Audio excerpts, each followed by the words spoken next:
videonya bisa ditayangkan dulu nggak?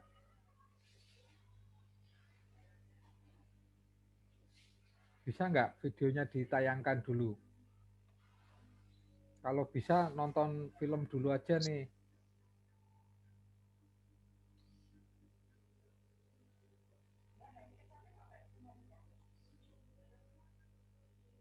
Bisa?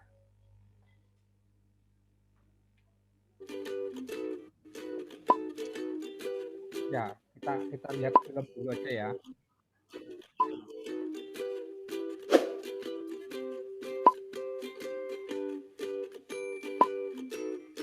Berdirinya Palang Merah di Indonesia sebetulnya sudah dimulai sebelum Perang Dunia Kedua, tepatnya 12 Oktober 1873. Pemerintah kolonial Belanda mendirikan Palang Merah di Indonesia dengan nama Netherlands Rode Kruis Uitvaling Indie atau NRKI, yang kemudian dibubarkan pada saat pendudukan Jepang. Perjuangan mendirikan Palang Merah Indonesia atau PMI diawali 1932. Kegiatan tersebut dipelopori Dr. Rumondor Cornelis, Lefran Senduk, dan Dr. Bahdar Johan. Dengan membuat rancangan pembentukan, rancangan tersebut mendapatkan dukungan luas terutama dari kalangan terpelajar Indonesia dan diajukan ke dalam.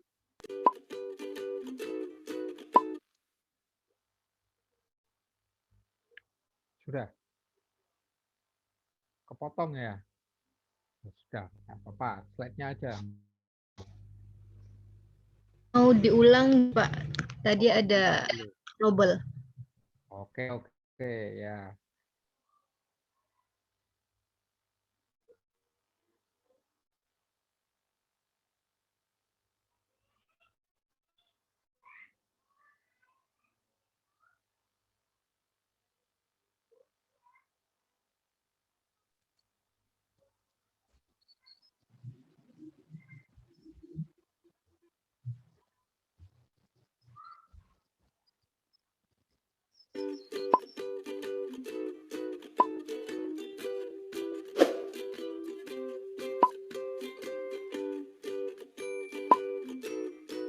Berdirinya Palang Merah di Indonesia sebetulnya sudah dimulai sebelum Perang Dunia Kedua, tepatnya 12 Oktober 1873. Pemerintah kolonial Belanda mendirikan Palang Merah di Indonesia dengan nama Netherlands Rode Kruis Uitvaling Indie atau NRKI, yang kemudian dibubarkan pada saat pendudukan Jepang.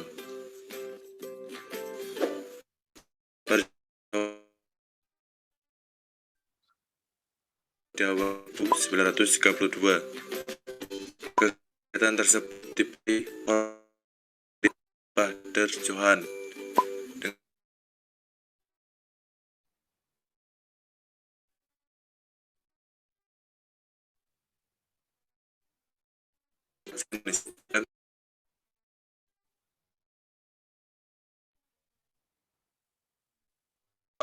Akan tetapi pembentukan PMI dimulai 3 September 1945. Saat itu Presiden Soekarno memerintahkan agar bentuk Palang Merah dibantu panitia 5 orang yang terdiri dari Dr. R. Mokhtar sebagai ketua, sebagai penulis, dan 3 anggota panitia yaitu Dr. R. M. Jono Katsuki, Dr. Sitanala, Dr. Buntaran, mempersiapkan terbentuknya Palang Merah Indonesia. Tepat sebulan setelah kemerdekaan RI, 17 September 1945, PMI terbentuk. Peristiwa bersejarah tersebut hingga saat ini dikenal sebagai Hari PMI.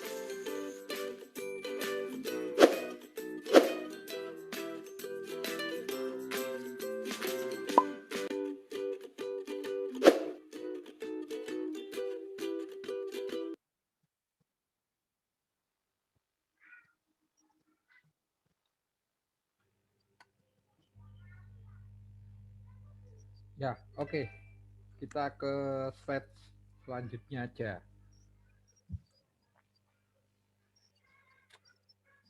Nanti film yang kedua aja ya, yang setelah slide ini nanti kita putar film yang sejarah Palang Merah Internasional. Jadi yang tadi adalah sejarah Palang Merah Indonesia sebenarnya, tapi tidak apa-apa, nanti kita share lagi aja.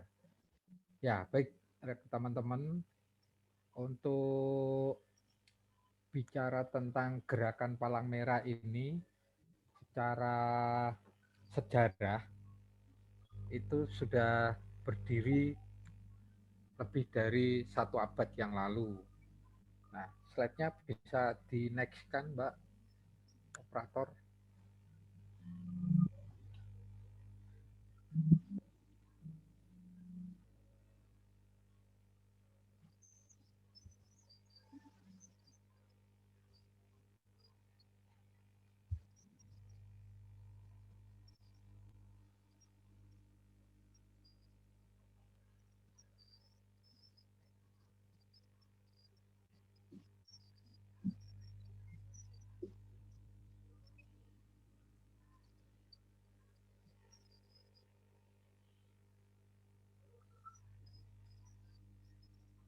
Ya, kalau itu yang di situ muncul slide slide umum, artinya untuk referensi teman-teman tidak perlu dijelaskan ya, biar menghemat waktu.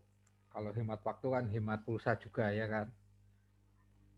Jadi nanti bisa dibaca-baca sendiri. Materi kan juga akan di-share sama panitia ya.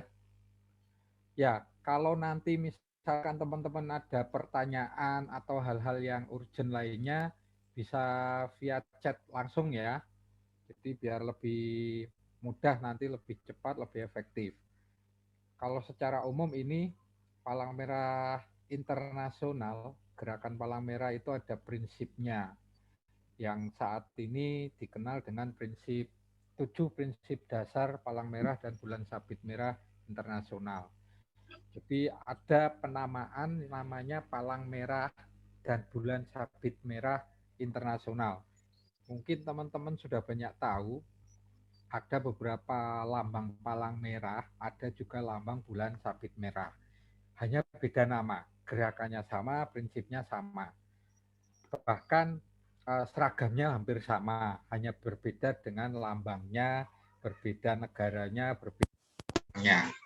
Nah, secara umum ini prinsip namanya prinsip itu bahasa Latin dan sebagainya, tidak perlu dijelaskan. Sejarahnya ini dari 1862 ada namanya Perang Solferino. Nanti kita lihat filmnya setelah ini aja. Dilanjutkan dengan ada tulisan dari Henry Dunant, kemudian Gustav Meiner memformulasikan 4 prinsip. Pada awalnya hanya 4 prinsip, kesehatan, masa depan, saling membantu, dan solidaritas. Jadi formula dari 7 prinsip gerakan Palang Merah awalnya 4 prinsip ini. Kemudian menjadi sebuah prinsip dasar yang sampai sekarang digunakan. Nah, prinsip dasar ini dicetuskan oleh Edmond Boisser, dia salah seorang tokoh di Italia. Kemudian di tahun 1921, ICRC, International Committee of the Red Cross, mengumumkan prinsip-prinsip yang sampai saat ini digunakan. Jadi ada 7 prinsip, nanti kita diskusikan sebentar, yang mana prinsip itu dikategorikan kesamaan, kemandirian dari politik, agama, dan ekonomi, kesemestaan, dan kesetaraan. Nah, itu sebagai prinsip dasar digelurakan pada tahun 1921. Slide berikutnya.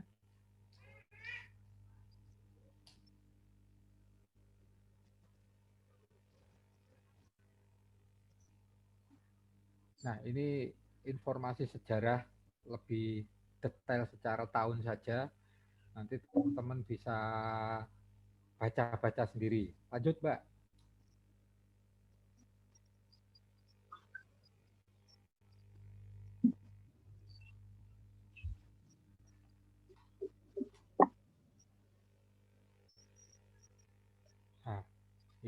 ini tadi teman-teman. Jadi prinsip dasarnya ada. Nah, itu Mbak. Prinsipnya itu ada kemanusiaan, kesamaan, kenetralan, kemandirian, kesukarelaan, kesatuan, dan kesemestaan. Ini 7 prinsip wajib setiap gerakan Palang Merah dan Bulan Sabit Merah internasional. Artinya yang saat ini berkembang, mungkin teman-teman sudah banyak tahu, ada yang namanya Bulan Sabit Merah Indonesia, yang disingkat juga BSMI. Itu bukan bagian dari gerakan Palang Merah dan Bulan Sabit Merah Internasional. Saya ulangi ya. Jadi Palang Merah Indonesia ini adalah satu-satunya gerakan Palang Merah di satu negara. Kalau ada atau teman-teman menemukan Bulan Sabit Merah Indonesia, itu bukan bagian dari gerakan Palang Merah. Dia hanya sebagai lembaga swadaya masyarakat, LSM. Bentuknya dia adalah yayasan kemanusiaan. Jadi tidak perlu kita ributkan, kita permasalahkan. BSMI dengan PMI di Indonesia nih ya konteksnya berbeda. Karena prinsip kita sebagai gerakan Palang Merah adalah 7 prinsip ini. Jelas ya teman-teman ya. Oke, lanjut.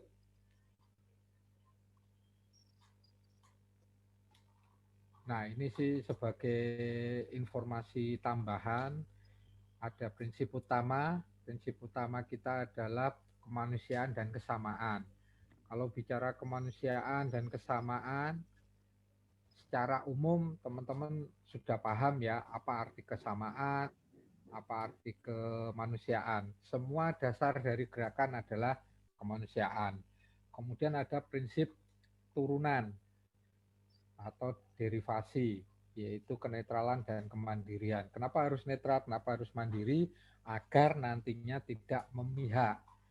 Jadi kalau saat ini, kalau teman-teman tahu di beberapa lokasi bencana itu dominasi agama, ekonomi, dan politik itu pasti ada.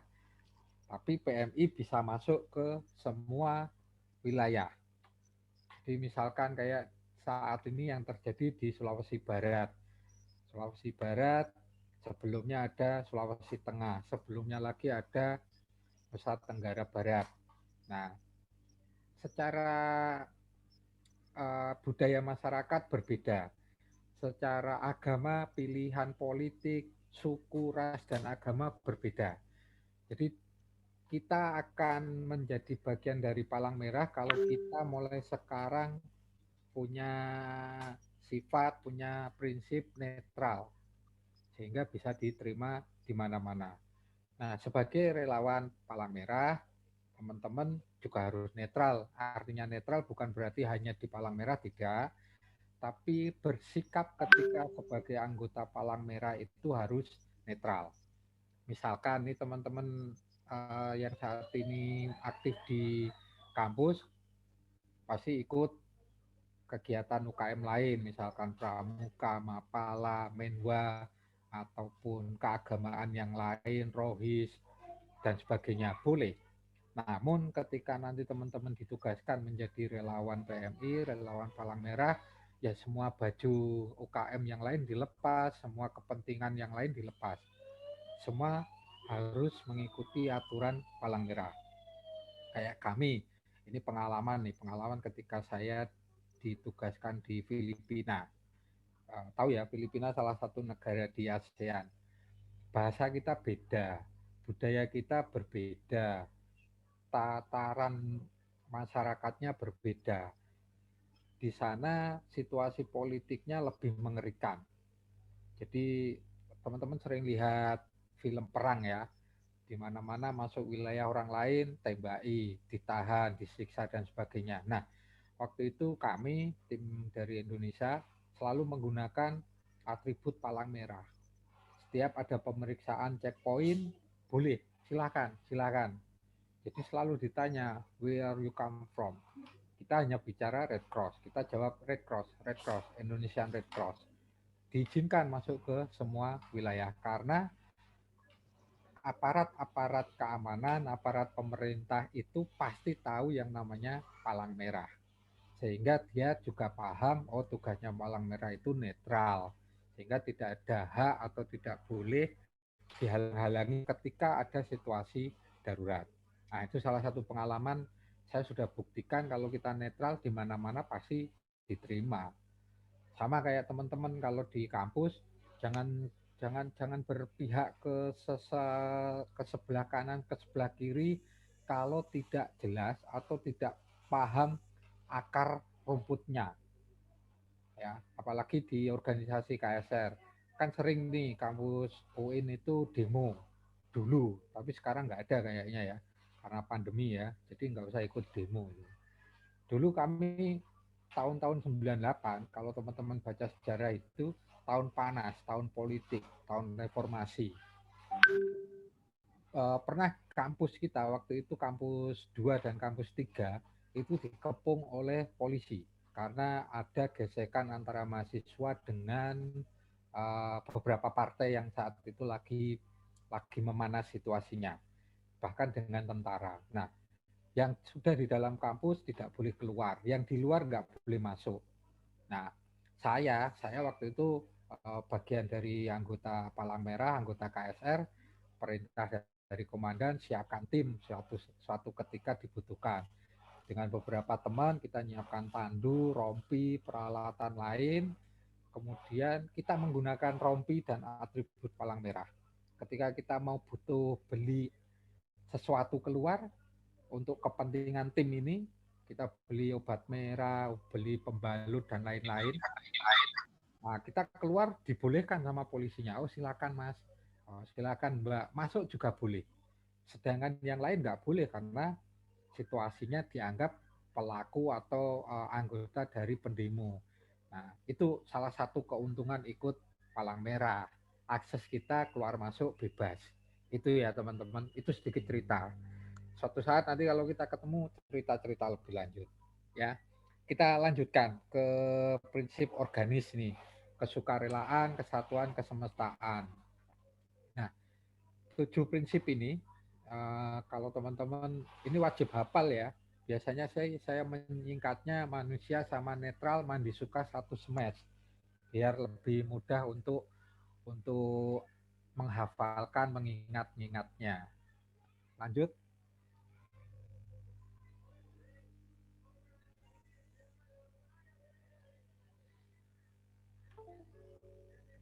Selanjutnya, nah ini arti-artinya saja ya teman-teman. Nanti silakan dibaca sendiri. Arti kemanusiaan seperti apa, arti kenetralan, kesukarelaan, kesemestaan, bisa teman-teman baca, pahami. Kalau nanti nggak paham, ya tanya ke seniornya ya. Seniornya harus lebih paham tuh. Kalau seniornya nggak paham, seniornya suruh belajar ke seniornya dulu. Gitu. Ya. Nah, saat ini tantangan gerakan Palang Merah itu sedikit berubah. Artinya sebelum pandemi aja sudah banyak tantangan, sekarang ada pandemi. Kalau teman-teman perhatikan di banyak kabupaten kota khususnya di Jawa Tengah ini ya, semua PMI kabupaten kota melaksanakan kegiatan yang bersifat pencegahan COVID-19. Nah, teman-teman nantinya juga wajib terlibat di gerakan ini. Apakah bergabung dengan PMI-nya? Tidak harus. Apakah harus menggunakan seragam palang merah? Tidak harus juga. Ya, banyak hal yang bisa dilakukan oleh teman-teman untuk ikut berperan aktif sebagai relawan, sebagai anggota gerakan palang merah.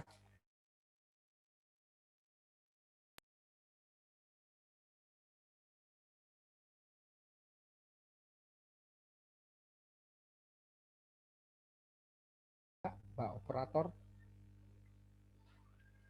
ini arti-artinya saja, ini informasi-informasi terkait Palang Merah Internasional.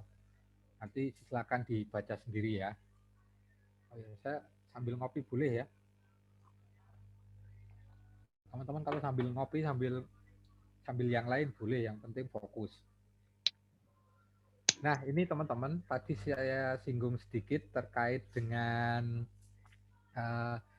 yang namanya persyaratan perhimpunan nasional itu mendapat pengakuan dari pemerintah negara yang menjadi peserta konvensi Jenewa. Nah, apakah Indonesia sudah? Sudah. Salah satu syarat ada negara itu selain punya pemerintahan, harus punya palang merah. Dimanapun harus seperti itu. Itu sudah ketentuan internasional. Kenapa harus ada palang merah? Karena itu adalah satu-satunya lembaga netral yang nantinya bisa menjadi salah satu balancing sebuah negara, penyeimbang sebuah negara.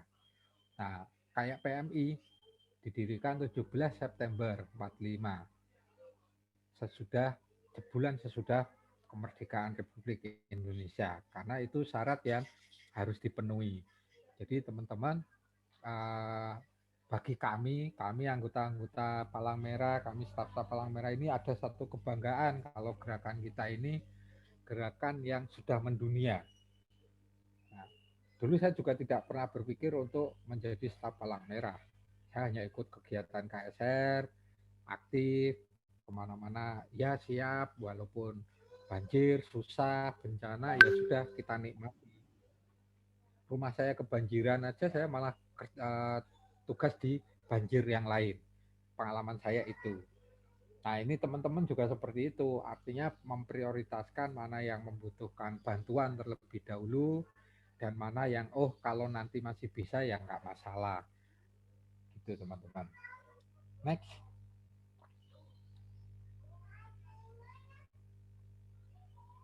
Nah, saya pikir itu terkait prinsip dan sejarah singkat Palang Merah. Kalau mau memutarkan film sejarah yang satunya, silakan Satgas.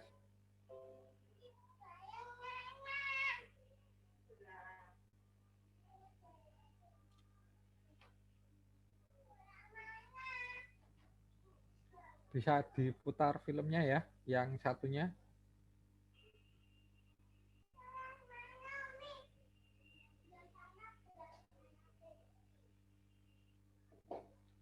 Sembari menunggu, kalau ada pertanyaan, ada masukan atau hal-hal lain, teman-teman bisa via chat dulu ya.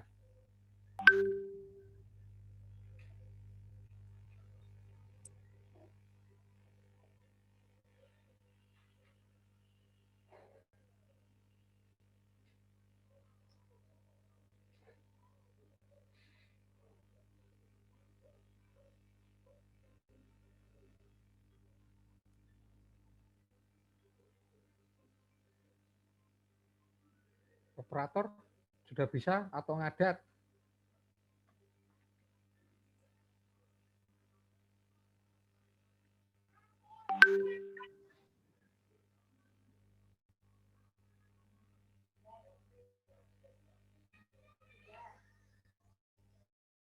Diputar ya.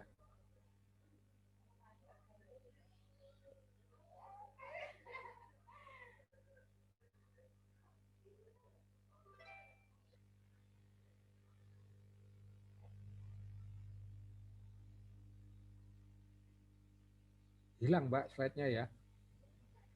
Mohon maaf, Kaisar, sinyalnya gak ngadet. Jadi laser operatornya. Oh, pakainya wifi gratisan sih. Beli dong. Kan murah toh. Pakai simpati atau apa yang sinyalnya kenceng.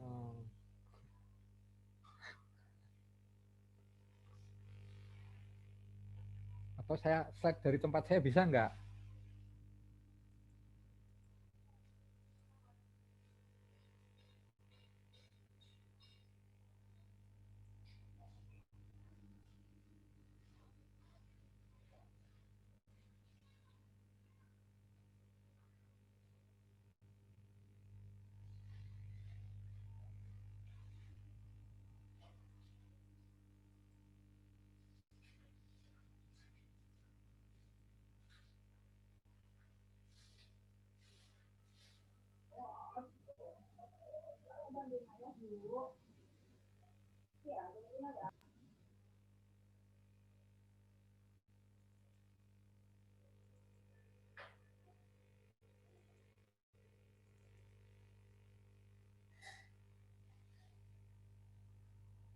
Kok networkmu disconnect gitu.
Sudah bisa lancar belum nih?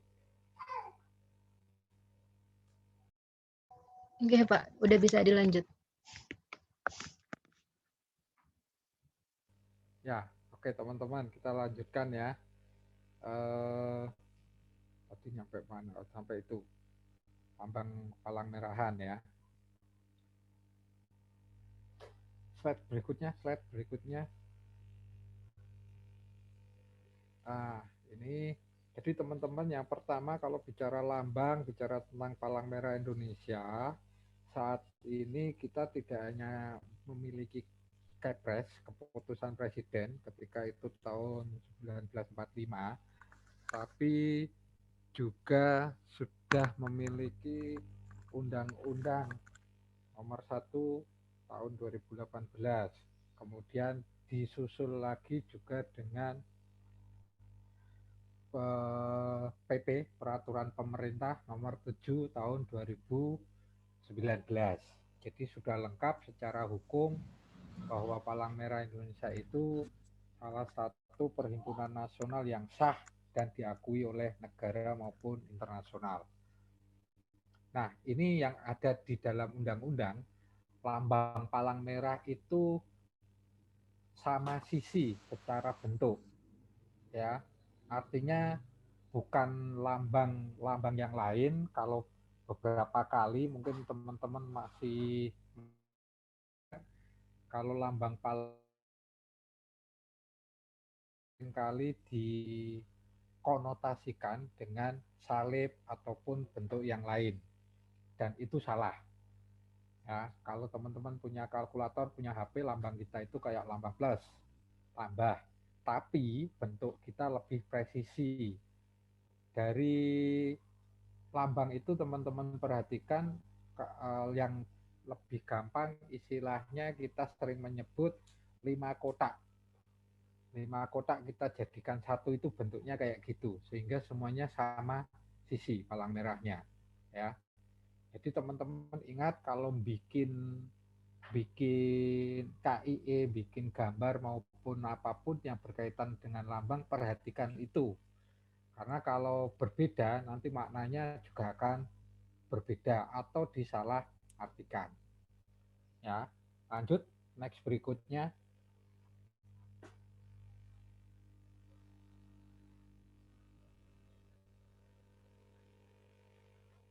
Nah, ini lambang Palang Merah Indonesia.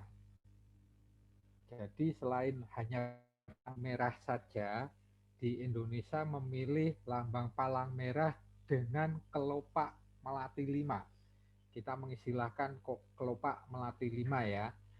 Nah, kenapa pakai kelopak melati 5? Karena negara kita berdasarkan dengan Pancasila 5 ya. Nah, ini memang tidak ada arti secara legal atau secara formalnya, tapi kita berfilosofi kalau lambang palang merah di Indonesia itu juga berasaskan Pancasila. Nah, bagi kita yang Muslim, ini kebetulan Muslim semua ya, semua Muslim, 5 itu kita artikan juga rukun Islam. Jadi pemilihan lambang palang merah dengan kelopak 5 ini pun dilakukan oleh para pendiri, para pahlawan, para pendahulu, tidak asal. Semua memiliki makna. Sehingga tidak perlu lagi diperdebatkan kenapa menggunakan palang merah, kenapa tidak menggunakan bulan sabit merah. Ya ini sudah ketentuan. Artinya ini sebagai tanda. Kalau tanda diributkan, kalau mau diganti pun ya harus secara legal. Karena dulu pernah mohon maaf ketika teman-teman yang masih memiliki orientasi kalau palang merah itu sama dengan salib dan harus diganti, nah, mulai sekarang berpikirnya berbeda. Ini bukan salib, ini bukan konotasi ke agama, bukan afiliasi ke agama ataupun bentuk tertentu. Ini sebagai simbol universal. Kalau nanti teman-teman saklek, ya repot sendiri ya. Jadi mulai sekarang tidak perlu takut, tidak perlu berpikir negatif menggunakan lambang palang merah. Saya kemana-mana pakai lambang palang merah juga nggak masalah. Artinya ke masjid juga nggak ditolak, nggak dimarahi. Harus ganti dan sebagainya. Karena sudah tahu salah satu tugasnya palang merah adalah juga melaksanakan kegiatan-kegiatan kemanusiaan.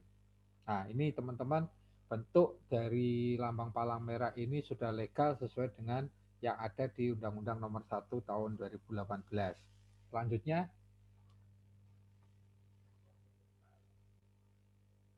nah, dari artian undang-undang itu, palang merah Indonesia sudah memiliki ketentuan kalau lambang yang digunakan dilengkapi dengan tulisan palang merah Indonesia.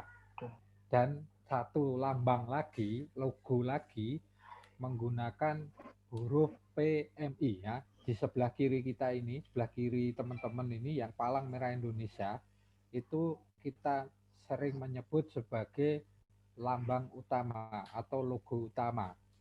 Sedangkan yang kanan adalah logo inisial atau logo nanti motor. Ya, jadi teman-teman nanti bisa membedakan yang logo utama adalah yang kiri, yang kanan adalah logo inisial. Nah, sekaligus nih ya, saya sempat dapat surat dari teman-teman tentang kop suratnya teman-teman ini yang masih menggunakan logo ini, logo inisial. Kelihatan enggak ya? Ya, intinya masih menggunakan logo yang kanan itu. Saran saya, masukan saya, mohon bisa didiskusikan, diganti, kita menggunakan logo utama. Karena secara hukum legal, yang tercantum di undang-undang adalah logo palang merah yang utama. Jadi kayak backgroundnya teman-teman itu loh. Ada logo palang merah, logo UIN, dan logo KSR-nya. Nah, kop suratnya saya sarankan teman-teman kalau mau diganti, tidak usah menggunakan logo PMI pun tidak masalah. Cukup menggunakan logo KSR UIN saja. Nah, karena konsekuensinya kalau teman-teman menggunakan hal-hal yang berbau undang-undang yang diatur oleh ketentuan undang-undang itu bisa sanksi pidana dan perdata.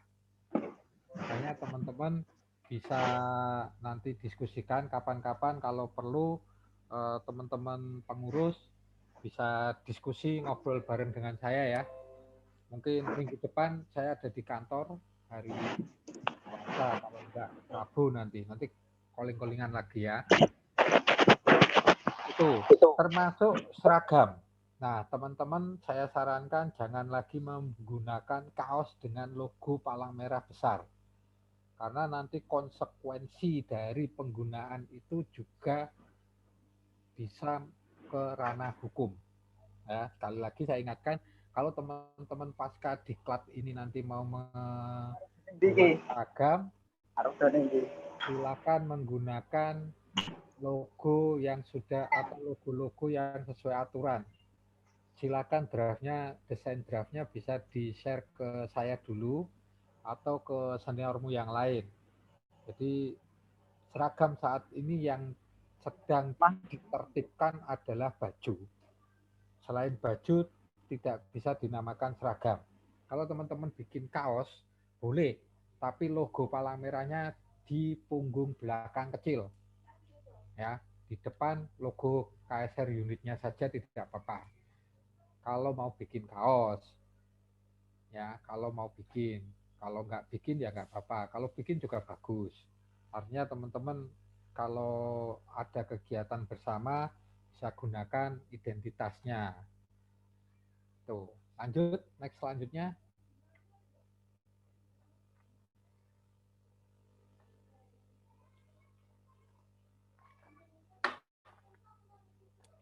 Nah, ini teman-teman, kalau ada penyalahgunaan lambang, itu sudah diatur di pasal 36 Undang-Undang Nomor 1, nanti bisa dilihat-lihat ya teman-teman. Kalau misalkan nih teman-teman lihat ada ambulan sebuah partai politik menggunakan logo palang merah, teman-teman berani nggak mengingatkan?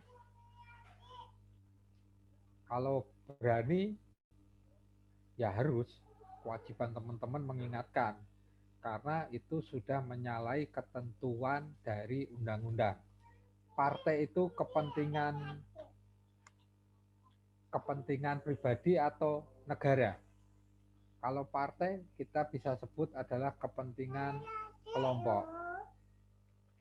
Jadi teman-teman harus ingatkan terkait penggunaan logonya.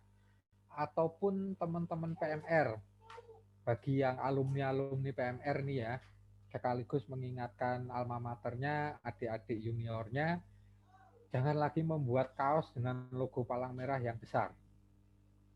Kalau mau bikin logo ya pakainya logo inisial di punggung belakang, ya, tidak di depan. Lanjut.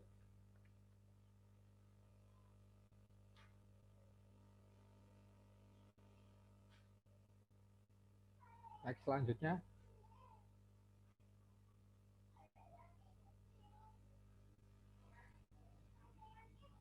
Ini juga masih lambang. Nah, ini saya juga ingatkan kalau teman-teman melakukan fundraising atau penggalangan dana, konteksnya jangan menjual logo, jangan sampai ada barang yang digunakan dengan atas nama demi palang merah, tidak diperkenankan. Jadi lambang PMI itu hanya digunakan oleh pihak lain untuk tujuan yang mendukung kegiatan kepalang merahan setelah mendapat persetujuan pengurus pusat Palang Merah Indonesia. Jadi misalkan nih teman-teman menjual bloknot atau menjual ballpoint dengan logo palang merah. Kalau tidak ada izin berarti ilegal, teman-teman bisa dipidanakan. Ya.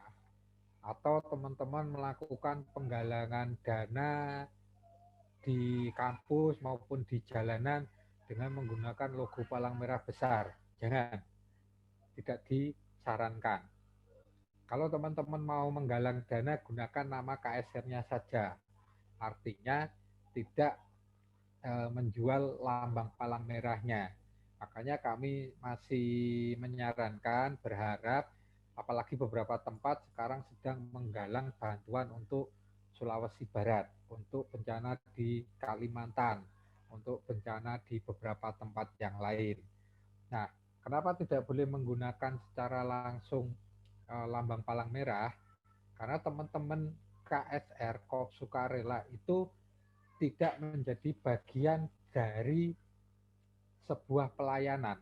Artinya KSR-nya tidak menjadi bagian dari pelayanan PMI secara langsung, tapi anggota KSR-nya menjadi relawan yang melayani masyarakat. Kalau teman-teman mau menggalang sumbangan boleh. Karena beberapa kali saya sudah lihat broadcast-nya teman-teman itu menggalang donasi untuk Sulawesi Barat. Boleh, tidak masalah. Selama tidak merugikan, tidak melakukan pemaksaan. Dan sumbangan yang didapat oleh teman-teman itu dapat dipertanggungjawabkan. Misalkan dapatnya 100 juta, misalkan. Amin gitu ya. Nah, 100 juta itu berapa yang boleh disumbangkan? Katakanlah kita ambil 5%-nya untuk operasional. Sehingga 95% itu bentuknya untuk sumbangan. Jangan kebalik, yang 90% untuk operasional, yang 10% untuk sumbangan. Nah, itu kan dosa, nanti urusannya panjang nanti di akhirat kan. Nah, hal-hal semacam itu di Palang Merah juga diatur apakah teman-teman boleh melakukan gerakan sendiri. Memang secara teknis tidak, tapi secara hukum umum teman-teman boleh melakukan collecting untuk sumbangan-sumbangan dari masyarakat. Paham ya? Oke, lanjut.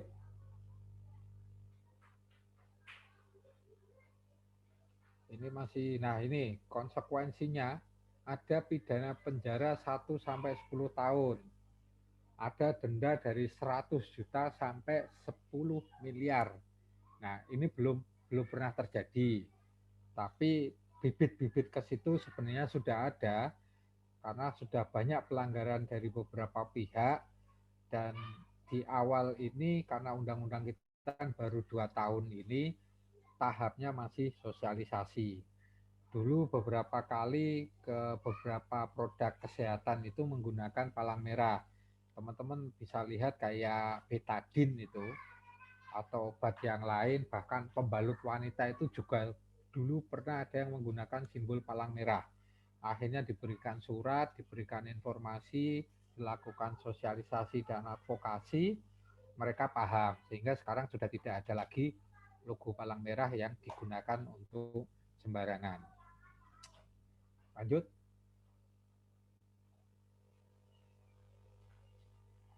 Nah, ini bedanya aja kalau ketika situasi konflik, lambang palang merahnya itu harus besar. Kalau hanya untuk masa damai, kecil saja sudah cukup. Ya, jadi teman-teman boleh bangga, boleh memamerkan logo palang merah, tapi jangan terlalu percaya diri karena konsekuensi atau pertanggungjawaban moralnya teman-teman ketika menggunakan logo palang merah itu berat. Lanjut.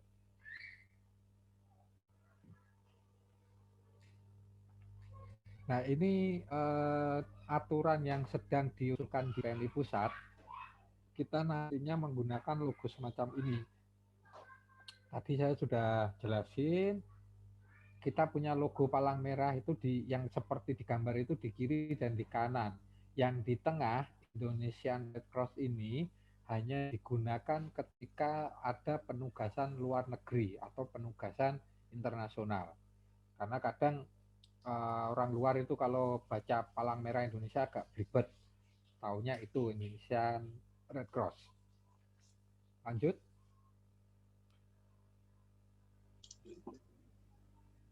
Nah, ini keterangan saja logo utama primary. Lanjut, Mbak.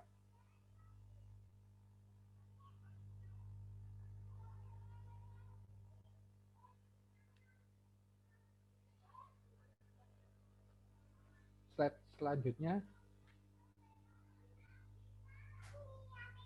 Nah, ini logo inisial. Nah, ini saya kasih contoh teman-teman, kalau dilihat ada kaos PMI biru dengan logo di belakang palang PMI besar ini. Dulu memang diperbolehkan, aturannya ada. Namun setelah ada undang-undang, ini tidak diperkenankan. Artinya penempatan logo di sini salah.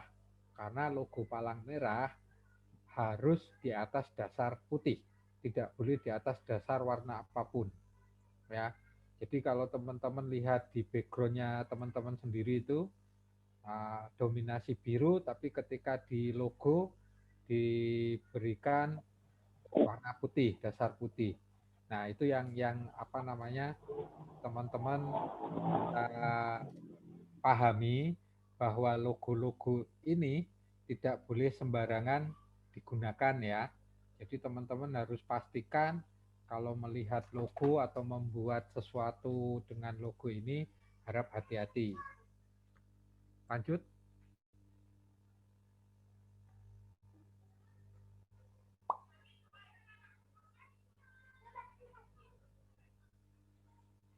Slide selanjutnya.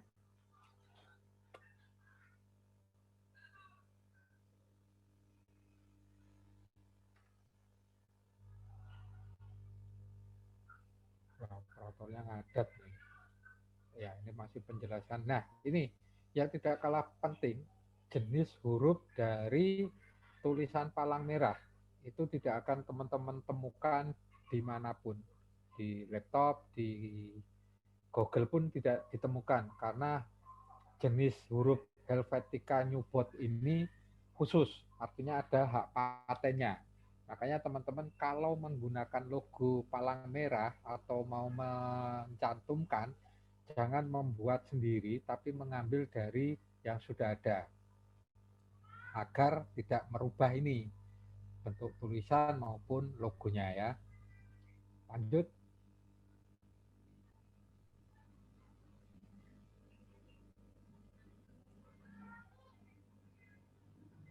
Nah, ini fungsi-fungsi lambangnya saja. Ini secara protektif untuk pelindungan kalau terjadi konflik atau terjadi hal-hal yang lain. Tadi saya bilang ketika di Filipina itu kan kami ditugaskan dalam bencana Topan Haiyan. Nah, di wilayah yang kena bencana itu juga ada konflik. Jadi di wilayah waktu itu kita namanya di Pulau Leyte dekat dengan Mindanao. Nah, teman-teman kalau tahu sejarahnya, kalau buka-buka referensi, Mindanao itu masih berkonflik dengan anggota tentara di sana. Kami selalu menggunakan rompi dengan logo besar. Hal ini agar membedakan, agar dikenali oleh pihak-pihak yang bertikai. Kemudian kalau untuk pengenal kita cuman menggunakan logo kecil. Ini di contoh itu kalau teman-teman perhatikan ada rompi, ada kaos, ada rompi, kemudian ada kaos kecil yang kaos putih, kaos merah. Itulah teman-teman kalau mau bikin kaos yang sifatnya bukan resmi, ya seperti itu. Tidak boleh menggunakan logo utama di depan, hanya menggunakan logo di belakang. Ya, paham ya? Lanjut. Next slide. Ini masih terkait itu juga. Nah, Satuan Kesehatan TNI, rohaniawan, sarana transportasi, dan lain-lain diperkenankan menggunakan logo palang merah sebagai tanda pelindung. Jadi jangan heran kalau ada tentara, TNI, ataupun polisi ketika situasi demo ataupun ada gerakan-gerakan separatis, ada yang menggunakan tanda atau palang merah di lengan maupun di helm ataupun di baju. Dia adalah bagian dari tim kesehatan. Dan rata-rata mereka pasti tidak menggunakan senjata, karena tugasnya tidak berperang tapi menolong korban ketika terjadi kerusuhan maupun perang atau pertikaian lain. Nah, termasuk rumah sakit tentara juga boleh menggunakan lambang palang merah. Kalau PMI jelas karena yang punya logo itu, yang punya lambang itu adalah palang merah. Jadi kalau teman-teman lihat di markas PMI Kota Semarang ataupun di kabupaten kota lain, pasti logo-logonya besar. Nah, kenapa besar? Agar kalau ada situasi darurat bisa berfungsi sebagai tanda pelindung, bukan hanya sebagai tanda pengenal. Lanjut. Nah, ini masih bentuk-bentuknya masih normatif ya. Lanjut.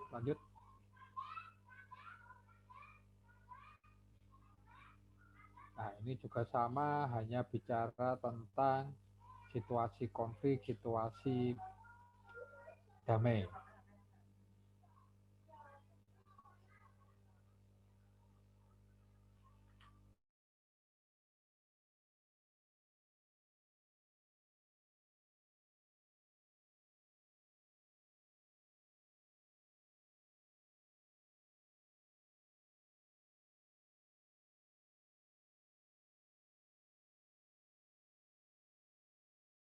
Nomor 7 tahun 2019. Wajib teman-teman baca. Masalah paham atau tidak nanti dulu, tapi baca. Setidaknya menambah pengetahuan teman-teman sebagai anggota PMI. Lanjut.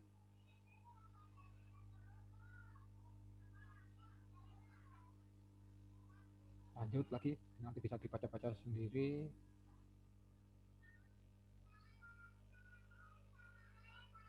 Terus lanjut. Nah, ini teman-teman, sebagai bagian dari Palang Merah, anggota Palang Merah, teman-teman harus paham terkait penggunaan lambang ini. Surat resmi sudah ada, nanti silakan dibaca. Itu ada contoh-contoh foto, contoh-contoh penggunaan lambangnya ini. Ini dulu ya, artinya ini campuran dari yang baru, dari yang lama. Ada bendera, ada tenda, ada mobil, ada kaos, ada rompi, ada papan nama juga. Kayak itu yang kita lihat posko PB mana ini? Saya juga nggak tahu ini. Kecil soalnya. Oh, posko PB Boyolali kalau nggak salah. Nah, lanjut.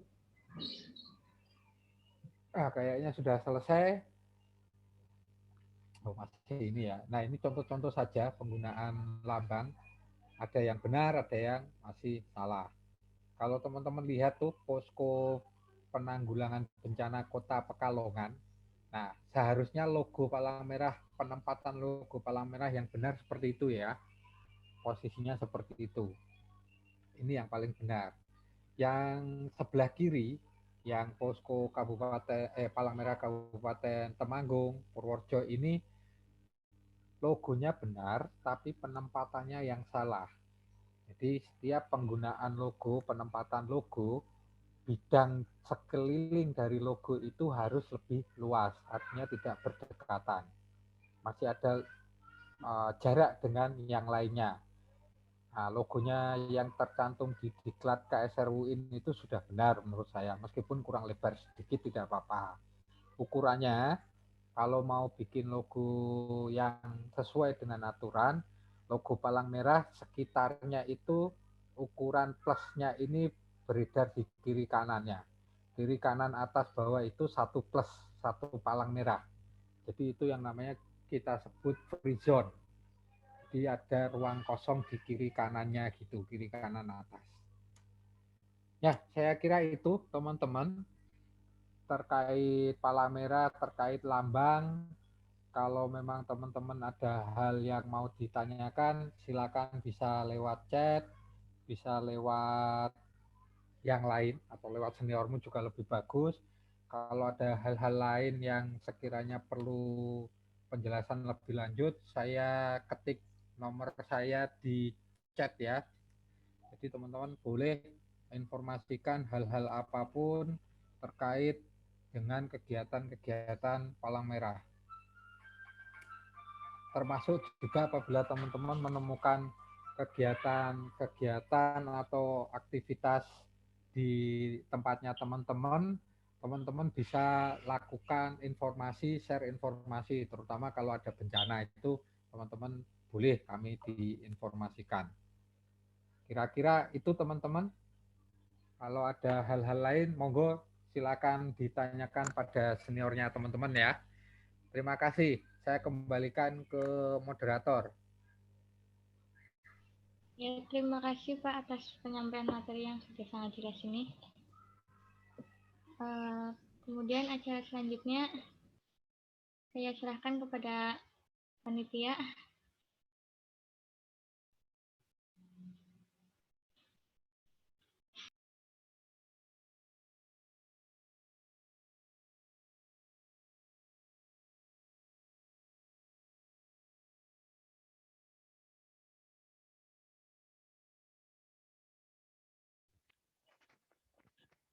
Cek suara saya masuk.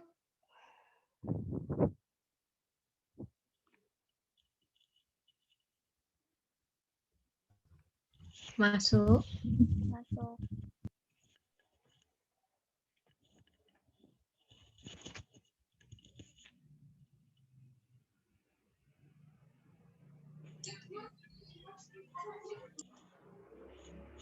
Pemutaran video dulu ya, yang tadi sempat itu belum di share. Oh ya, videonya diputar dulu aja.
Dunan dalam perjalanan bisnis penting, dia ingin menemukan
bulan Juni 1859, sebuah kereta bersusah payah melintasi Italia Utara. Henry Dunant dalam perjalanan bisnis penting, dia ingin menemui Napoleon III. Kaisar Prancis itu sedang berada di sekitar tempat itu bersama pasukannya.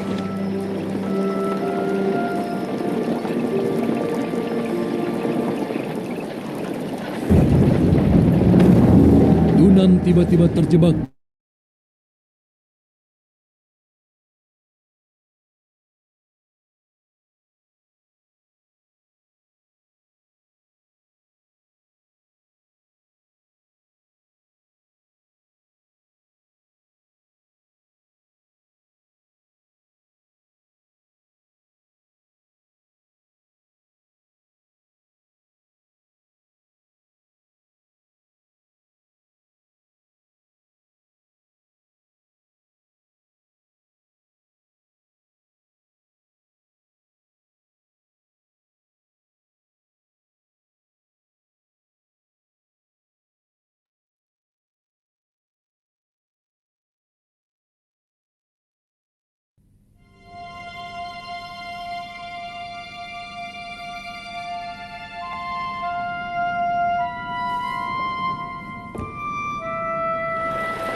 bulan Juni 1859, sebuah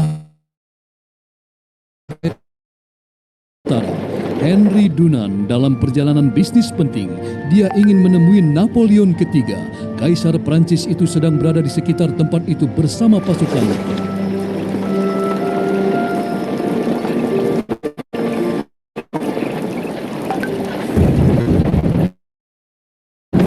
Dan tiba-tiba terjebak di tengah-tengah medan pertempuran hebat antara pasukan Prancis dan Austria, tepat di luar desa Solfer yang biasanya tenang itu.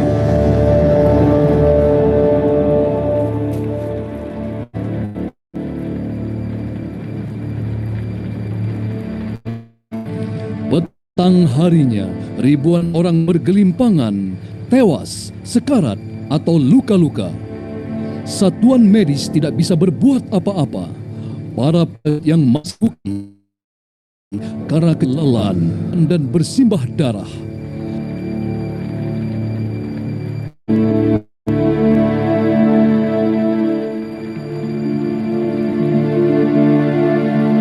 Dunant melupakan urusannya. Bantuan sangat diperlukan. Dengan dukungan warga setempat, dia mendirikan rumah sakit darurat di sebuah gereja. Perempuan dan lanjut usia membantu sedaya mungkin. Mereka merawat korban dari pihak Prancis maupun Austria tanpa membeda-bedakan. Mereka bahkan mencatat dan mengirimkan pesan terakhir para prajurit kepada orang-orang tercinta. Mereka bekerja sepanjang hari dan malam tanpa mengenal lelah.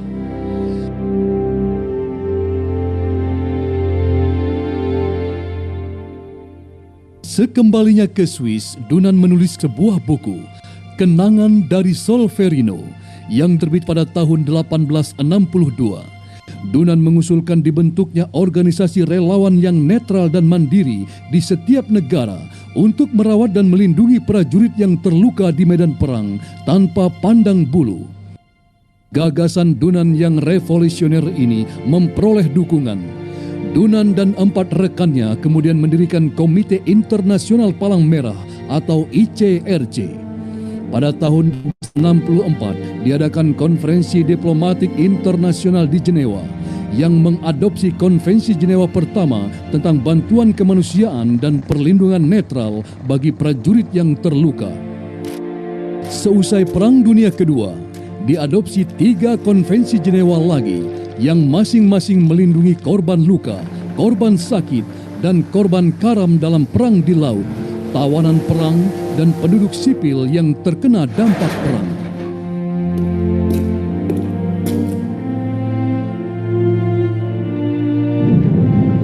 Prakarsa dan usaha Henry Dunan telah membuka jalan bagi di tengah-tengah situasi tidak manusiawi.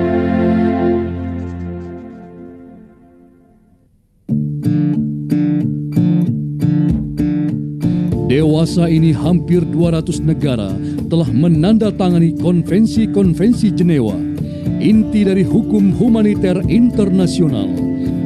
ICRC sebagai penjaga konvensi-konvensi tersebut terus mengupayakan dukungan bagi hukum humaniter internasional dan berusaha melindungi kehidupan dan martabat para korban konflik bersenjata tanpa membeda-bedakan. Bukan hanya prajurit yang terluka, tetapi juga tawanan perang dan tahanan lain. Mereka dikunjungi oleh ICRC. ICRC mengupayakan perbaikan kondisi mereka melalui dialog dengan pihak berwenang. ICRC mengupayakan agar pihak berwenang menghormati keselamatan dan martabat mereka. Bukan hanya penduduk sipil yang terkena dampak langsung dari konflik bersenjata, tetapi juga semua orang yang kehilangan akses terhadap kebutuhan-kebutuhan pokok sebagai akibat perang.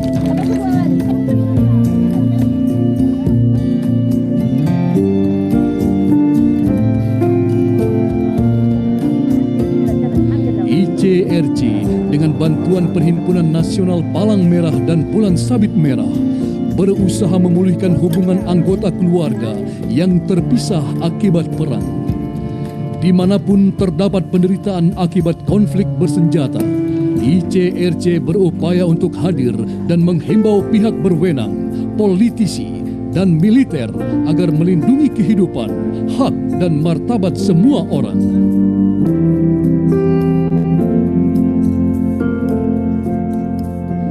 Perhimpunan Nasional Palang Merah dan Bulan Sabit Merah. Dewasa ini ada lebih dari 180 perhimpunan nasional Palang Merah dan Bulan Sabit Merah di dunia.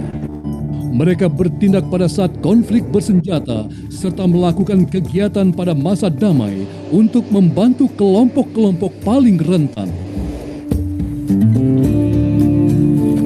Perhimpunan nasional tersebut aktif di 4 bidang utama, yaitu tanggap bencana, kesiapsiagaan bencana, pelayanan kesehatan dan pertolongan pertama, penyebar luasan nilai dan prinsip kemanusiaan.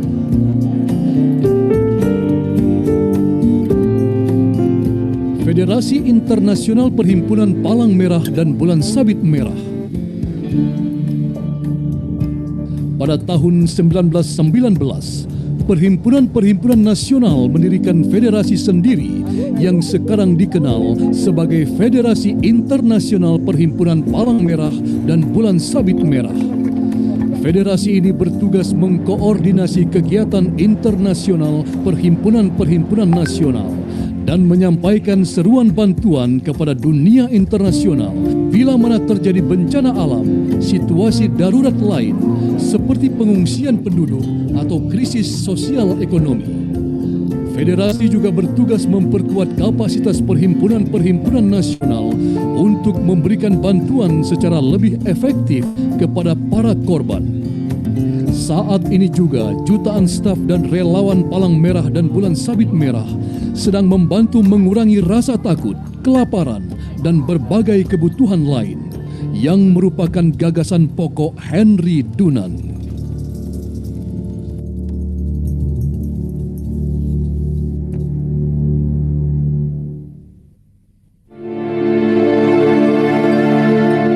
perjanjian atau aturannya. Ada perjanjian dan aturannya ada melalui Konvensi Jenewa dan juga protokol-protokol tambahannya. Mungkin nanti di materi yang lebih dalam terkait dengan HPI, Hukum Perikemanusiaan Internasional, nanti akan dibahas ya. Lalu apa yang harus dilakukan jika kita menjumpai kasus penyalahgunaan ambang? Nah, tadi saya sudah sempat utarakan, kalau teman-teman misalkan melihat, dekati, ajak komunikasi ataupun sosialisasi. Kalau itu personal, artinya personal kalau orang, misalkan lihat bapak-bapak penjual makanan menggunakan kaos berlogo palang merah besar, menggunakan atribut palang merah, dekati saja. Karena ini pernah saya kejadian ada kasus, ya bukan kasus sih, pengalaman di beberapa tempat, termasuk ketika waktu itu kita ada penilaian lomba palang merah remaja di Magelang. Kita keluar dari sekolahan itu, depan kita ada penjual jajanan itu menggunakan kaos palang merah besar. Jadi logo di punggungnya gini. Kemudian kita dekati, kita ngobrol ya, kita beli dulu Pak, harganya berapa? 5.000. Kemudian tanya, Bapak relawan palang merah ya? Oh bukan, kaos anak saya Mas, gitu. Saya dulu aktif di palang merah, kemudian iuran bikin kaos kan mahal, sayang kalau sekarang nggak dipakai, kaosnya mahal. Nah, secara tidak kategori gunaan, karena tidak tahunya sudah beli kaos mahal, kalau nggak dipakai kan sayang. Nah, kita ajak ngobrol, Pak saya tuker mau nggak kaosnya, saya pakainya Bapak, ini saya punya kaos bebas. Nah, kita ngobrolin, wah ini punya anak saya Mas, jangan gini. Itu besok lagi jangan dipakai Pak, kalau dipakai ya pas ada kegiatan palang merah, ini Pak, ini kaosnya ini untuk Bapak, kita kasih kaos yang artinya kaos bebas ya. Itu salah satu tindakan yang kita lakukan agar tidak menyinggung juga perasaan. Nah, itu kalau pribadi memang lebih mudah ya. Termasuk teman-teman senior ini atau teman-teman yang lain yang punya kaos-kaos yang berlogo palang merah, jangan diberikan barang orang. Mulai saat ini jangan berikan ya. Kalau mau diberikan ke teman-teman yang masih aktif di palang merah. Kalau logonya tidak salah, kalau salah ya sudah, museumkan atau manfaatkan ke yang lain deh. Buat apalah, tapi misalkan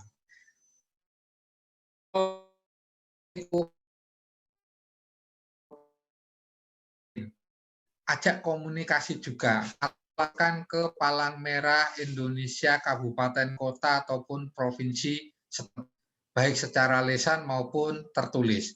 Sekarang media sosial, teman-teman kalau mau mengikuti kami di Jawa Tengah, di Facebook, Instagram, Twitter, nanti ketik aja PMI Jateng ya, tanpa spasi, PMI Jateng, nanti lihat.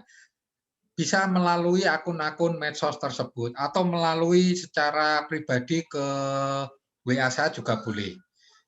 Jadi tidak harus teman-teman melakukan tindakan secara langsung, secara sendiri, tidak, tapi upayakan sifat tidak menyinggung dan tidak menimbulkan permasalahan baru.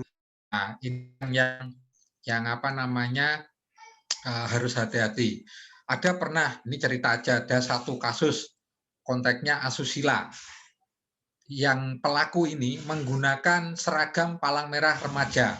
Coba bayangin tuh, ada anak PMR melakukan tindakan asusila menggunakan seragam PMR dan jelas disut oleh temennya yang secara hidden itu melakukan rekaman. Kami ketika itu menerima informasi itu bingung. Apa yang harus kami lakukan ya? Kami bilang sudah jangan sebarin videonya. Walaupun bagus sih videonya maksudnya, tapi jangan disebarin. itu akan nanti teman-teman juga kena ITE juga nanti ya. Jadi keep aja, laporkan ke kami, nanti kami coba telusuri dari akun yang teman-teman, misalkan teman-teman dapat akun A, dari akun A, nanti tanyakan akun A dapat dari mana, dari B misalkan, nanti pasti ketemu. Jadi manfaatkan situasi sekarang ini dengan hati-hati, teman-teman jangan gegabah, intinya itu ya. Oke, gitu Halimah, pertanyaannya bagus, mantap. Nanti kita kirimi souvenir ya. Kemudian Ya, Pak. Terima kasih, Pak. yang kedua, izin bertanya, ini kan KSR UIN Wali hanya menangani kasus di UIN Wali Songo saja. Maksudnya nih, enggak toh? Ya, yang mungkin gini, KSR itu kan dibentuk untuk mewadahi teman-teman relawan yang sedang kuliah di UIN. Kita konteksnya UIN ya. Apakah hanya melakukan aktivitas kegiatan kemanusiaan di UIN saja? Tidak.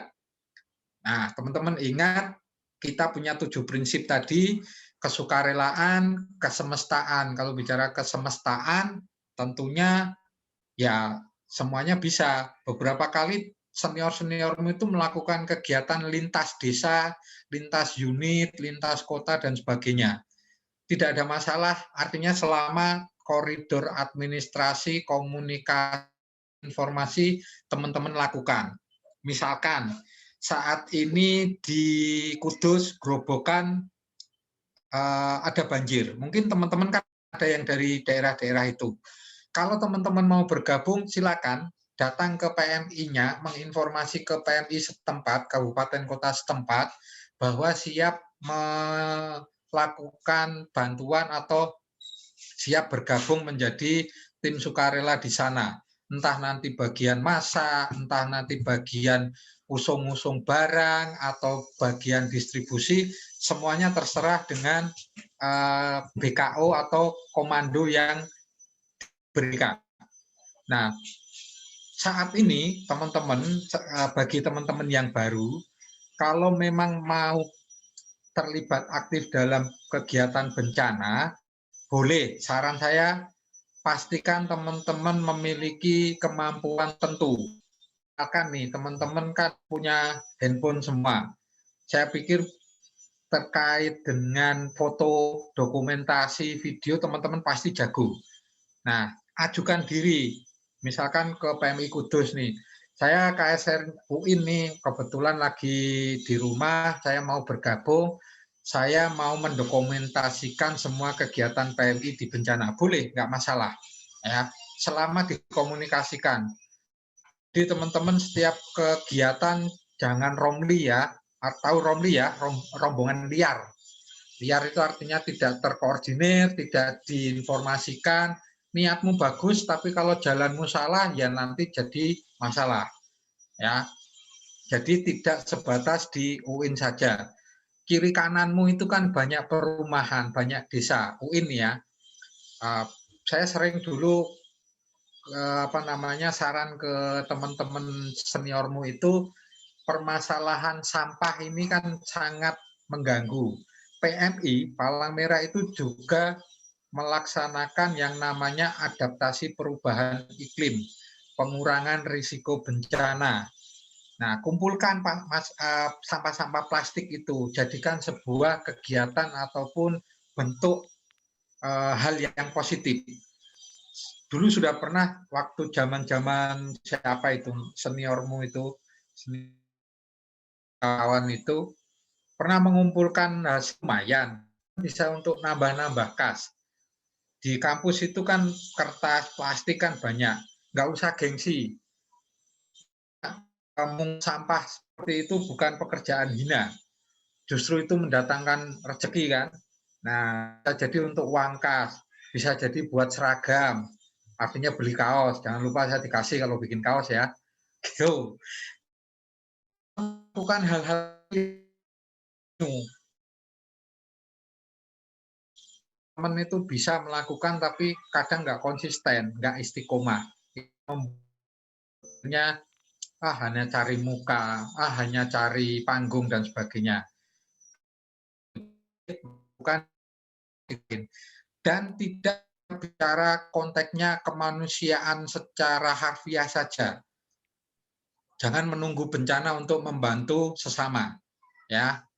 Mungkin tugas kepengurusan saat ini, Ketua KSR ini, Komandan dan kawan-kawan, mulai berpikir out of the box. KSR unit itu harus memiliki aktivitas yang bermanfaat. Bicara saat ini milenial itu tidak monoton. Milenial itu tidak hanya yang diajarkan oleh seniormu, oleh dosenmu saja, tapi banyak hal yang bisa dilakukan. Gitu ya. Gitu dari Alvin. Kira-kira itu. Kemudian ini ada pertanyaan selanjutnya dari Hasna Virus.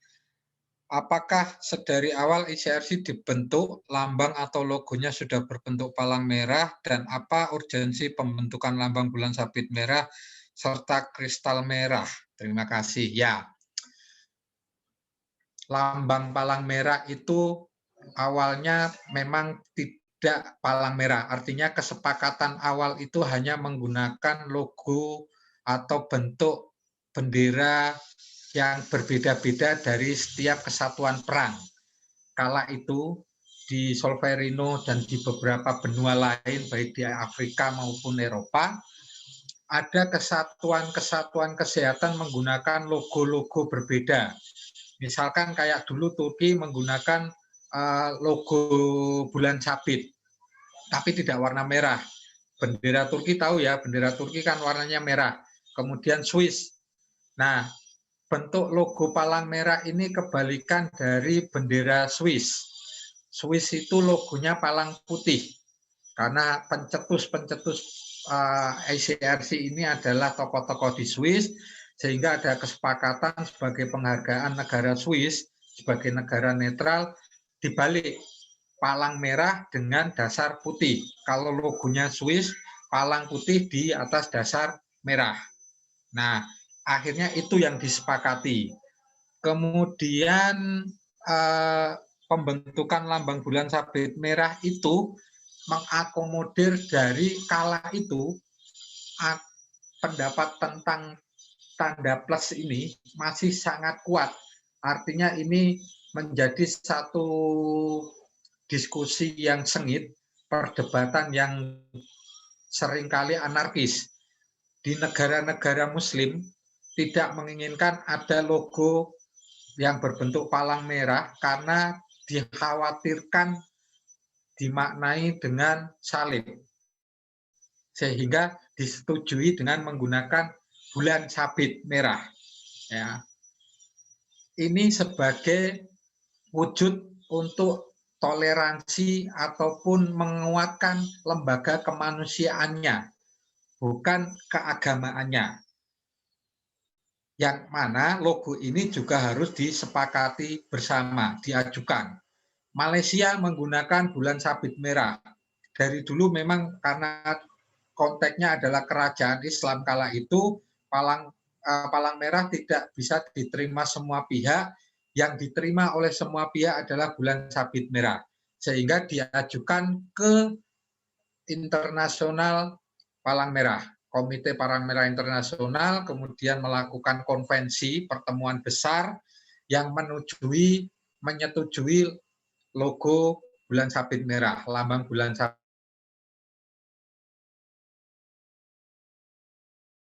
palang menyebut, tapi sudah diajukan di konvensi Palang Merah Internasional, sehingga diratifikasi, sudah disahkan menjadi. Sedangkan kristal merah ini memang sedikit perdebatan, ada kontroversi di wilayah tersebut. Yang mana mungkin teman-teman tahu kristal itu kan logonya Israel. Nah, ini semua dilakukan, disetujuinya menggunakan kristal merah bukan untuk menguatkan negara Israel, bukan, tapi semata-mata untuk kemanusiaan. Karena diharapkan dengan adanya kristal merah di negara Israel, pemerintah di sana juga tidak semena-mena melakukan tindakan-tindakan yang tidak berperi kemanusiaan, ya. Mungkin teman-teman jangan lagi berpikir mentang-mentang Israel akhirnya boleh menggunakan kristal merah, jangan. Kristal logonya negara Israel. Kristal merah adalah palang merah Israel. Harapan kita, husnudon kita, Israel tidak sebiadab yang kita pikirkan, ya. Jadi adanya palang merah, orang-orang Israel itu tidak semuanya kejam. Yang kejam itu hanya beberapa orang aja, tapi banyak. Sehingga terjadi pembantaian, pengusiran, yang intinya tidak berdasarkan kemanusiaan. Jadi hanya satu yang menggunakan logo kristal merah, yaitu Israel. Dulu Afrika itu menggunakan singa dan matahari merah. Ya, logonya itu gambar singa. Nah, itu Afrika. Akhirnya setelah diratifikasi mereka menggunakan palang merah. Karena harapannya logo palang merah, logo-logo kemanusiaan juga tidak mencerminkan kebiadaban, keberingasan, kebuasan, dan sifat-sifat yang sifatnya kurang enak atau kurang nyaman untuk dilihat. Kesannya kan ganas kalau ada singanya, kan. Nah, ada dulu juga di negara Ethiopia itu menggunakan pedang merah, tapi juga akhirnya diganti. Itu ya teman-teman, Mbak Hasna. Jadi semua dilakukan oleh palang merah tidak ada kepentingan politik, tidak ada kepentingan keagamaan, semuanya berdasarkan kepentingan kemanusiaan. Kira-kira itu ya, Mbak Hasna. Terima kasih pertanyaannya. Kemudian apalagi nih ya Mbak Hasna ini?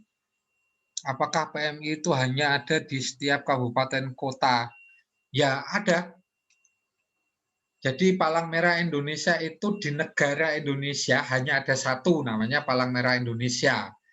Di kabupaten kota, di provinsi itu ada, menjadi salah satu kepanjangan dari Palang Merah Indonesia Pusat, PMI Pusat.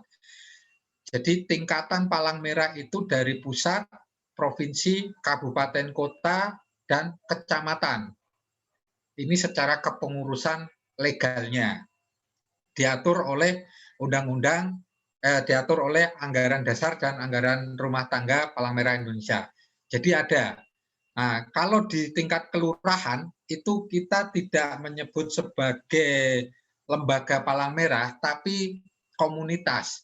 Ada yang namanya siaga bencana berbasis masyarakat, tim Sibat. Jadi teman-teman silakan cari referensi, tim Sibat itu tingkatannya ada di desa ataupun kelurahan. Kayak teman-teman ini, KSR unit IAIN ini kan konteksnya namanya universitas kan levelnya level provinsi nih ya. Nah, kenapa tidak ada PMI ranting atau kecamatan UIN? Kan nggak mungkin, hanya ada bagian dari relawannya saja, sehingga disebut dengan unit. Nah, kalau ada lagi, misalkan teman-teman itu di wilayahnya, di kabupatennya punya organisasi pemuda-pemudi levelnya kecamatan, anggotanya 100 orang. Mau mendirikan KOP Sukarela, bisa. Nanti namanya KOP Sukarela unit apa? Misalkan unitmu namanya Sunan Kalijogo, perkumpulanmu Sunan Kalijogo misalkan, boleh. Tapi bukan perguruan tinggi, artinya unit tersendiri. Di markas juga ada yang namanya KSR unit markas. Anggotanya tidak sebatas dari satu perguruan tinggi saja, tapi beberapa perguruan tinggi. Nah, saat ini teman-teman sudah bergabung di KSR unit UIN Wali Songo Semarang. Ya sudah, itu komunitasnya teman-teman. Jadi secara organisasi nantinya anggota relawan itu terdaftar secara khusus menggunakan yang sekarang kita namakan MIS, manajemen informatika apa lupa saya, sistem. Ya, kalau teman-teman nanti lulus menjadi anggota KSR, setelah ini masih ada apa namanya ya, atau diklat ujian lain lulus, teman-teman akan mendapatkan KTA KTI milik SR saja, program mungkin komandan bisa memfasilitasi pengajuan keanggotaan ke PMI Kota ya, ke Kota Semarang, karena wilayahnya teman-teman ini ada di Kota Semarang.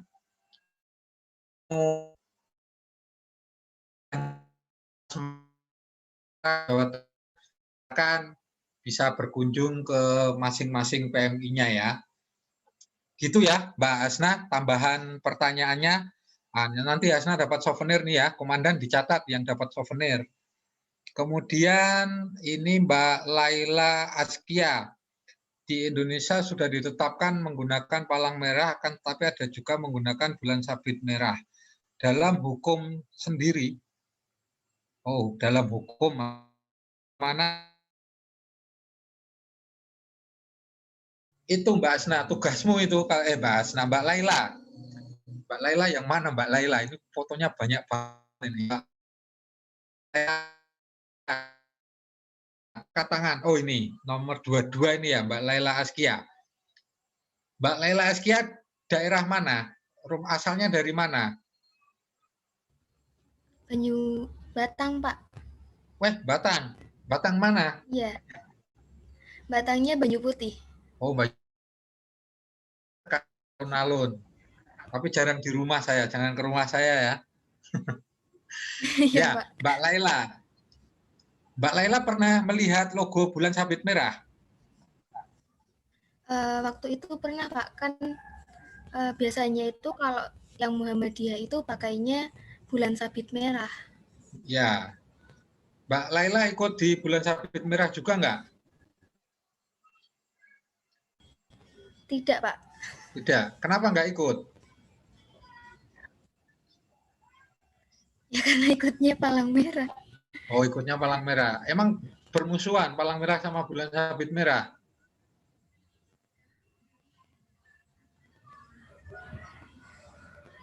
Kan enggak kan? Nah, ini kan banyak organisasi masyarakat, entah itu NU, Muhammadiyah, Al-Irsyad, ataupun kepanduan yang lain, pasti punya lembaga kemanusiaan atau unit kemanusiaannya.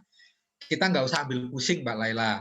Mereka mau menggunakan bulan sabit, mau menggunakan matahari, mau menggunakan bola dunia, mau menggunakan logo yang lain, nggak masalah. Karena konteks perhimpunan nasional itu hanya ada satu, yaitu Palang Merah Indonesia. Kalau mereka menggunakan bulan sabit merah, ya sudah biarin. Mereka pasti punya dasar hukumnya juga sebagai lembaga kemasyarakatan. Di Indonesia, mendirikan organisasi masyarakat itu gampang. Yang pertama ada yang mengajukan, yang kedua punya modal, yang ketiga punya anggota, yang keempat punya logo, yang kelima punya duit. Sudah, jadi itu pasti. Nah, jadi biarkan mereka menggunakannya. Selama tidak menyalahi undang-undang kita, nggak masalah. Yang jelas, ketika mereka menggunakan logo bulan sabit dengan nama bulan sabit merah Indonesia, misalkan, ya mereka bukan bagian dari gerakan palang merah internasional. Beda. Karena di satu negara hanya ada satu perhimpunan palang merah. Nah, kalau Mbak Zakia, Mbak Laili Askia ini mau melakukan komunikasi, artinya jangan langsung, logomu salah, jangan, nanti sampean bisa dihujat nanti. Bilang aja, logonya pakai bulan sabit, kenapa ya? Tanyain aja. Tidak menggunakan atau memakai logo itu paham maksudnya nggak tahu pasti itu. Makanya teman-teman juga sama. Kenapa menggunakan logo palang merah? Ya jelasin. Logo palang merah kita dengan kelopak merah 5 itu dengan arti filosofi ini, itu, dan sebagainya yang seperti tadi saya sampaikan. Sehingga orang akan bisa menerima ketika kita bisa menjelaskan arti sesungguhnya. Nah ini yang sering gitu, kayak teman-teman UIN dulu, kenapa menggunakan logo UIN, KSR UIN kayak gitu, hanya ikut-ikutan senior. Ya kalau seniormu paham, seniormu juga nggak paham toh, itu yang akhirnya teman-teman ada kemunduran berpikir ketika melakukan tindakan. Teman-teman seniormu yang lain melaksanakan diklat nih misalkan. Kenapa harus ada diklat? Ya dari dulu ada diklat. Saya kadang berpikir, ya dikasih otak, pakailah. Apa diklat harus seperti itu? Oke, namanya diklat, tapi caranya mungkin berbeda. Atau mungkin teman-teman mulai sekarang berpikirnya begini, yang saya lakukan saya harus pahami, saya harus mengerti, dan saya paham maksud tujuannya. Ya contoh kecil dari nama. Kalau namamu misalkan nih Mbak Laila Askia nih, kenapa namanya Laila Askia? Lahirnya malam. Kenapa Askia? Biar jadi orang kaya. Mungkin harapannya gitu.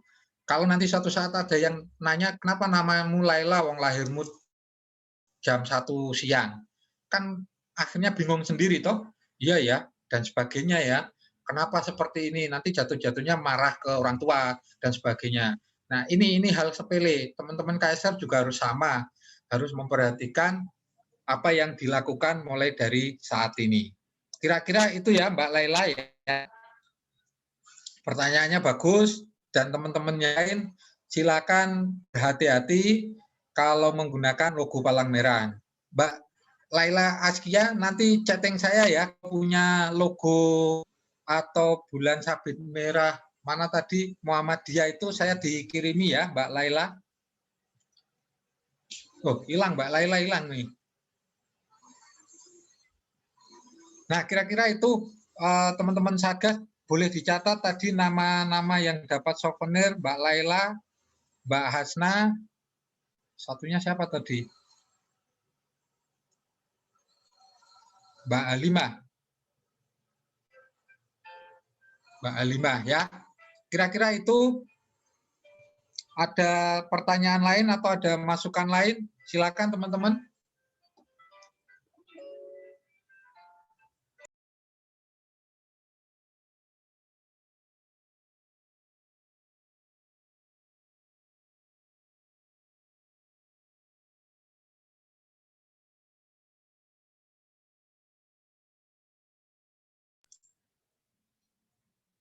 Ada masukan lain?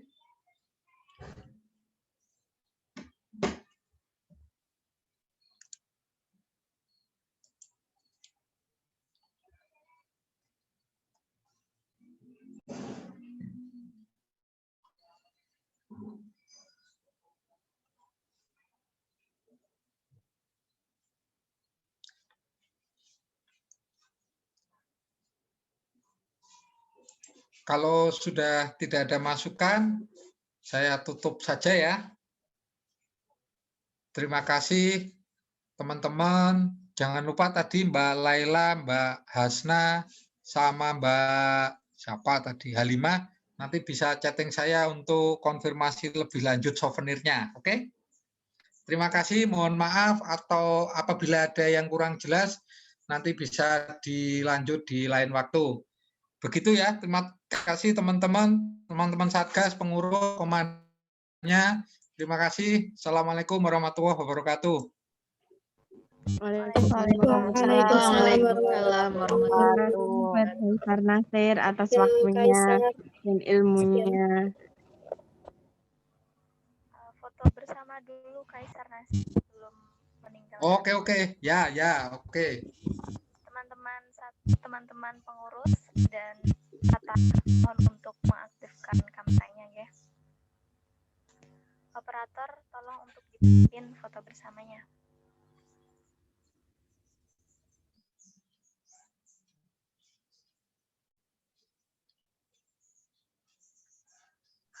Dari slide 1 ya. 1, 2, 3. Slide 2. 1, 2, 3. Dah. Terima kasih. Ya, terima kasih banyak Kaisar Nasir. Semoga ilmu yang disampaikan bisa bermanfaat bagi teman-teman semua. Terima kasih.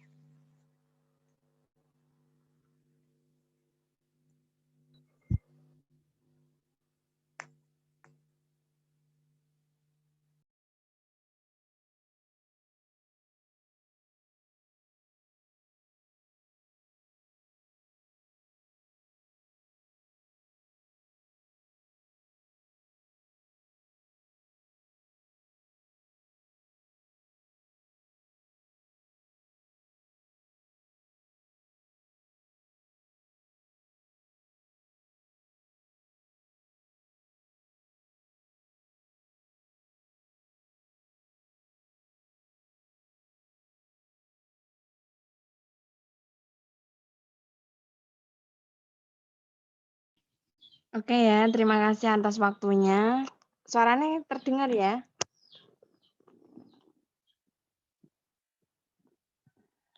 Terdengar. Oke, untuk hari ini materinya 3 materi. Sudah ada materi tadi tentang gerakan, lambang, dan juga prinsip dasar gitu ya.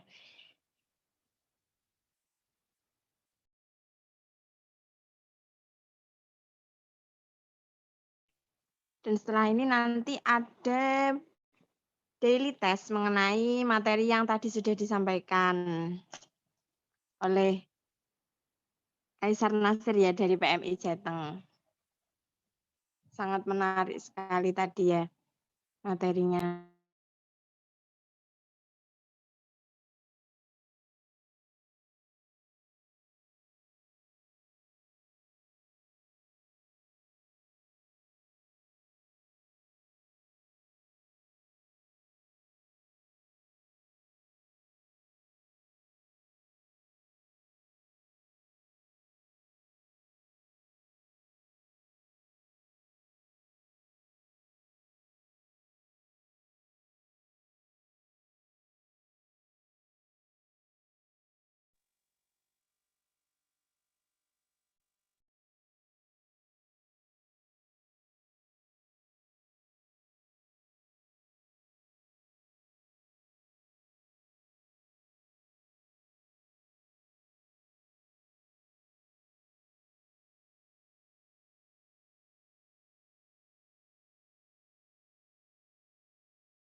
Halo, suara saya masuk ya?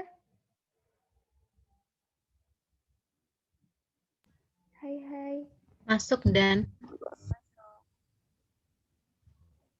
Iya. Kenal saya semua? Kenal saya enggak?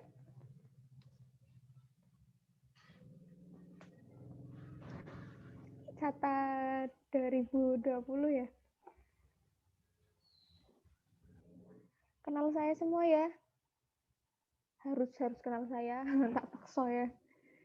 Siti Sebatul, saya selaku Ketua KSR periode 2021. Untuk yang tadi barusan ngisi itu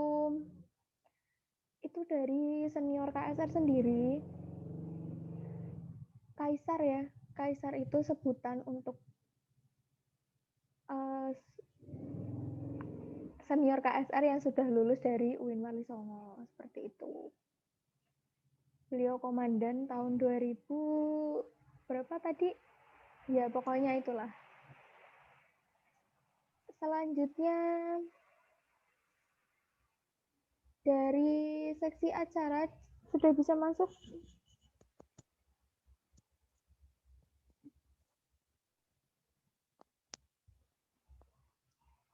Satgas Badri atau Maidatul mungkin? Sudahkah masuk? Sudah, Dan. Oke. Ya. Ini langsung masuk ke daily test hari pertama? Belum, Dan. Ini nanti itu dulu ya yang mungkin soalnya nanti nggak terlalu pas ya. Yeah. Ayo icing breaking dulu. Tadi yang udah dikasih tugasnya bisa ice breaking dulu ya. Itu siapa yang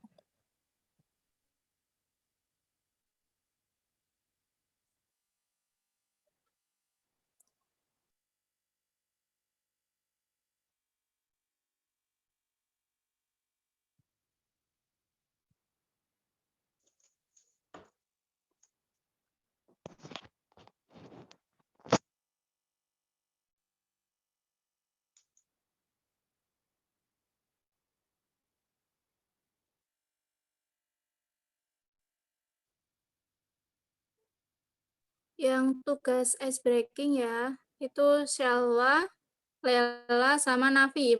Benar apa enggak? Ya Kak, benar. Mau nampilin apa nih? Ini Kak, video dari YouTube. Video itu Boleh. 6 otak. Enggak apa-apa. Oke. Silakan, Boleh. silakan.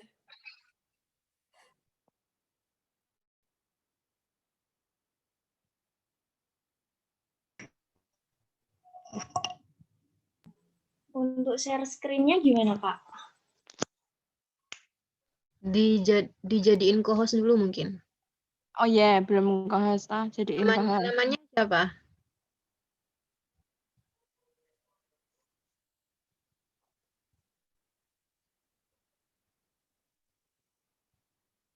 Yang mau share video, nama akunnya? Salwa Kak, Salwa. Salwa. 37 Salwa Koturanada. Oke. Ya, udah bisa tuh.